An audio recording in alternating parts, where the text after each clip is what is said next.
ஹல்லேலூயா. கர்த்தருடைய பரிசுத்த நாமத்திற்கு மகிமை உண்டாவதாக. பரலோக பொக்கிஷம் இந்த நாளிலும் கூட தியானிக்கக்கூடிய வேத வசனமானது மத்தேயு புஸ்தகத்தினுடைய 5ஆம் அதிகாரத்திலே 26வது வசனம். பொருந்தாவிட்டால் நீ ஒரு காலம் குறைவின்றி கொடுத்து தீர்க்கும் மட்டும் அவ்விடத்திலிருந்து புறப்பட மாட்டாய் என்று மெய்யாகவே உனக்கு சொல்லுகிறேன். பொருந்தாவிட்டால், அதாவது நம்முடைய சகோதரனிடம் நல்மணம் பொருந்த வேண்டும்.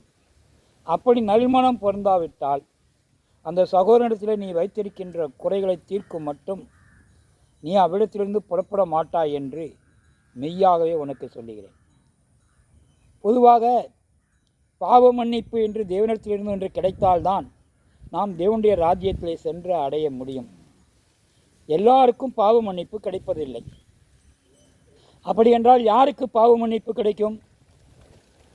நாம் நம் சகோதரர்களை, மற்றவர்களை மன்னிக்கிறவர்களுக்கு மட்டுமே பாவ மன்னிப்பு கிடைக்கும். அது மாத்திரமல்ல, தங்கள் பாவங்களை மறைக்காமல் தேவனிடத்திலே அறிக்கையிட்டு அந்த பாவங்களை விட்டுவிடுகிறவர்களுக்கும் மன்னிப்பு உண்டு. நமக்கு விரோதமாக தவறு செய்தவர்களை மன்னிக்க நமக்கு உரிமையும் உண்டு, அது கடமையும் கூட. ஆகவே பிறருக்கு எதிராகவோ அல்லது தேவனுக்கு எதிராகவோ தவறு செய்கிறவர்களை நமக்கு மன்னிப்பதற்கு எந்தவித ஒரு உரிமையும் இல்லை என்பதை வேதம் தெளிவாக சொல்கிறது. நீங்கள் மற்றவர்களை எப்படி தீர்க்கிறீர்களோ, மற்றவர்களை நீங்கள் குற்றவாளி என்று தீர்ப்புமானால், நீங்கள் மற்றவர்களை நல்லவர்கள் என்று தீர்க்கப்படுகிறானால் அந்த தீர்ப்பு தவறான நியாய தீர்ப்பு ஆகும். ஏனென்றால் நியாய தீர்ப்புக்குரிய அதிகாரம் நமக்குரியதல்ல, அது தேவனுக்குரியது. நாம் மற்றவர்களை குற்றவாளிகள் என்று தீர்த்தால் தேவனும் நம்மை குற்றவாளிகள் என்று தீர்ப்பார். நாம் பாவிகளாய் இருக்கையிலே நாம் எப்படி மற்றவர்களை குற்றம் தீர்க்க முடியும்? எப்படி நியாய தீர்ப்பு நம்மால் வழங்க முடியும்? ஆகவே நாம் மற்றவர்களை மன்னிக்கவில்லை என்றால் தேவன் நம்மை மன்னிக்க மாட்டார் என்றுதான் அர்த்தம். ஆகவே நாம் ஆக்கினைக்கு உட்பட்டவர்களாகுவோம். நாம் மற்றவர்களை எப்படி நடத்துகிறோமோ அப்படியே தான் தேவனும் நம்மை நடத்துவார். நியாய தீர்ப்பும் அப்படியே.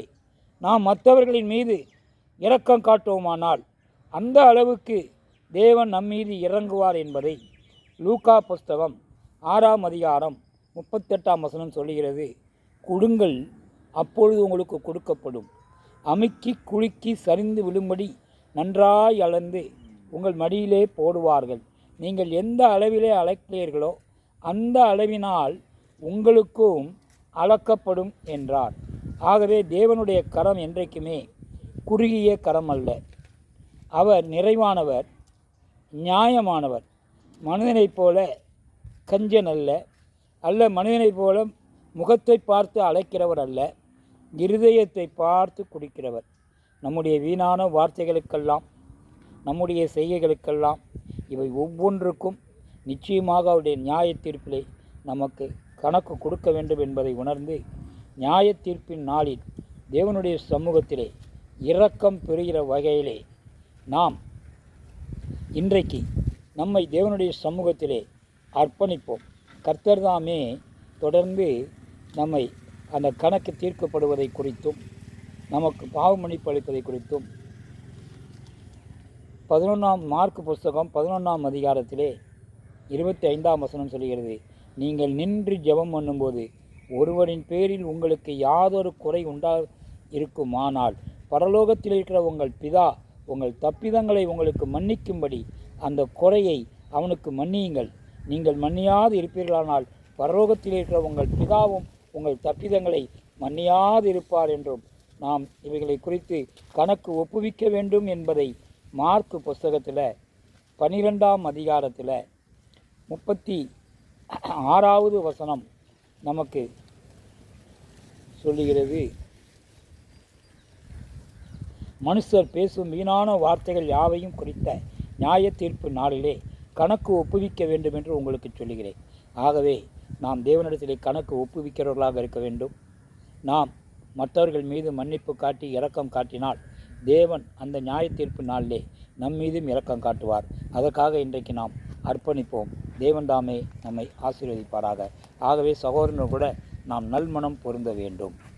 எங்கள் அன்பின் பரலோக பிதாவே, நல்ல ஆண்டவரே, சகோதரர்கள் ஒருவருக்கொருவர் நல்மனம் பொருந்த வேண்டும் என்ற வார்த்தையின்படி நாங்கள் நல்மனம் பொருந்தியவர்களாய் இருக்க என் தேவனுடைய தயவு, உம்முடைய கிருபை, இரக்கம் அப்பா எங்களோடு கூட இருக்கும்படியாக ஜெபிக்கிறோம். தொடர்ந்து எங்கள் அப்பா ஜீவனுள்ள நாட்களெல்லாம் இப்படியாகவே ஆசீர்வதித்து கொடுக்கும்படியாக ஜெபிக்கிறோம்.